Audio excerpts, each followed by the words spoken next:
अभी मैं मधुबनी में हूँ और नगर निगम का चुनाव होने वाला है। नॉमिनेशन का डेट 9 से लेकर 17 तक है।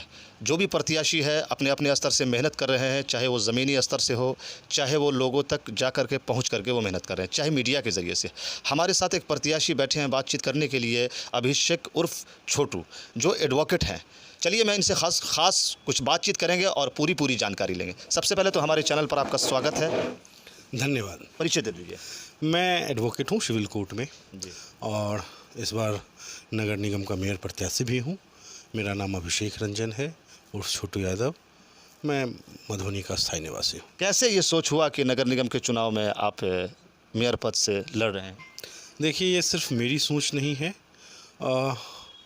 2-3 साल पहले से ही हमारे कुछ मित्र, हमारे साथ काम करने वाले सहयोगी और शहर के 2-3 प्रतिष्ठित लोग, ये सारे हमारे ग्रुप में हैं और उन लोगों ने ही ये कहा, जो हम लोगों में से किसी एक को नगर निगम में आना चाहिए, इसलिए कि नगर निगम अभी है, इससे पहले नगर परिषद था।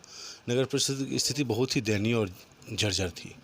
आप इसी से अनुमान लगा सकते हैं। नगर परिषद में नगर परिषद के पदाधिकारी, कर्मचारी और यहाँ तक कि कुछ इलेक्टेड लोगों का भी नाम आ रहा है करप्शंस में। जी। आवास घोटाला, जल नल घोटाला और कई अन्य तरीके के घोटाले हुए हैं।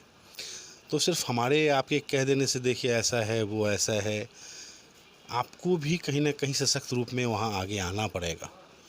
तो फिर हम लोगों ने ये निर्णय लिया, जो हम लोग आगे आएंगे और कोशिश करेंगे नगर निगम में हम लोग बेहतर और अच्छा प्रयास से अच्छा कार्य योजना बनाकर नगर निगम मधुबनी का समुचित विकास करें, चौमुखी विकास करें। नगर निगम में बहुत सारी समस्या है।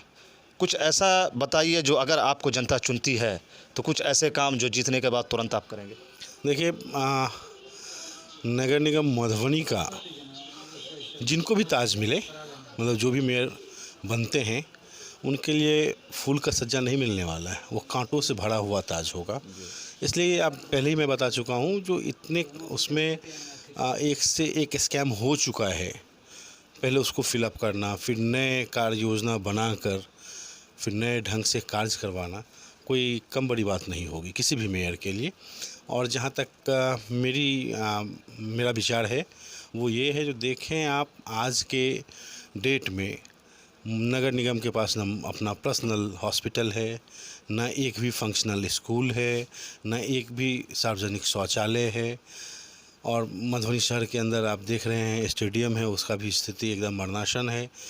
तो किसी भी क्षेत्र में अगर जाते हैं तो उसकी स्थिति बहुत बेहतर नहीं है।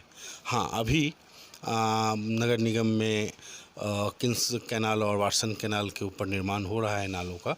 इससे कहीं ना कहीं हमारे जल जमाव वगैरह का तो समस्या कम हो ही जाएगा, लेकिन सिर्फ एक जल जमाव या रोड चौड़ीकरण ही शहर के विकास का प्रतीक चिन्ह नहीं हो सकता है।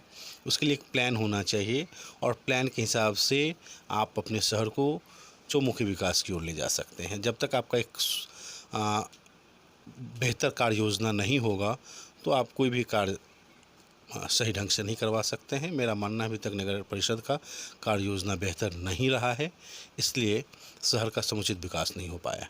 लोगों के बीच में आप जाते हैं, लोगों का प्यार कितना मिल रहा है आपको? देखिए, लोगों के प्यार की बात करेंगे तो मैं यहीं का हूँ। अब तो नगर निगम क्षेत्र विस्तार में वो मेरा ननिहाल भी आ गया है। तुरुत कॉलोनी में मैं बचपन से हूँ, तो आधे लोग नाना मामा हैं और आधे लोग चाचा दादा हैं, और जो मेरी उम्र के हैं वो भाई हैं, ममेरे हों, चचेरे हों या फिर दोस्त हों।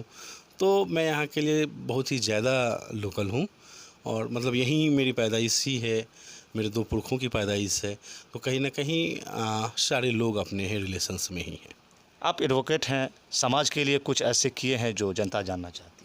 देखिए, एडवोकेट समाज में जुड़ के ही, मैं जिस पेशा से हूँ वकालत पेशा है, और वकालत पेशा में आप जानते हैं जो पीड़ित होते हैं वही न्याय के लिए न्यायालय आते हैं।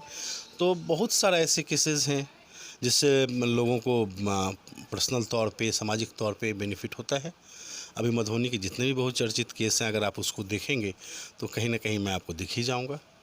अच्छा, नॉमिनेशन आप कब करवा रहे हैं?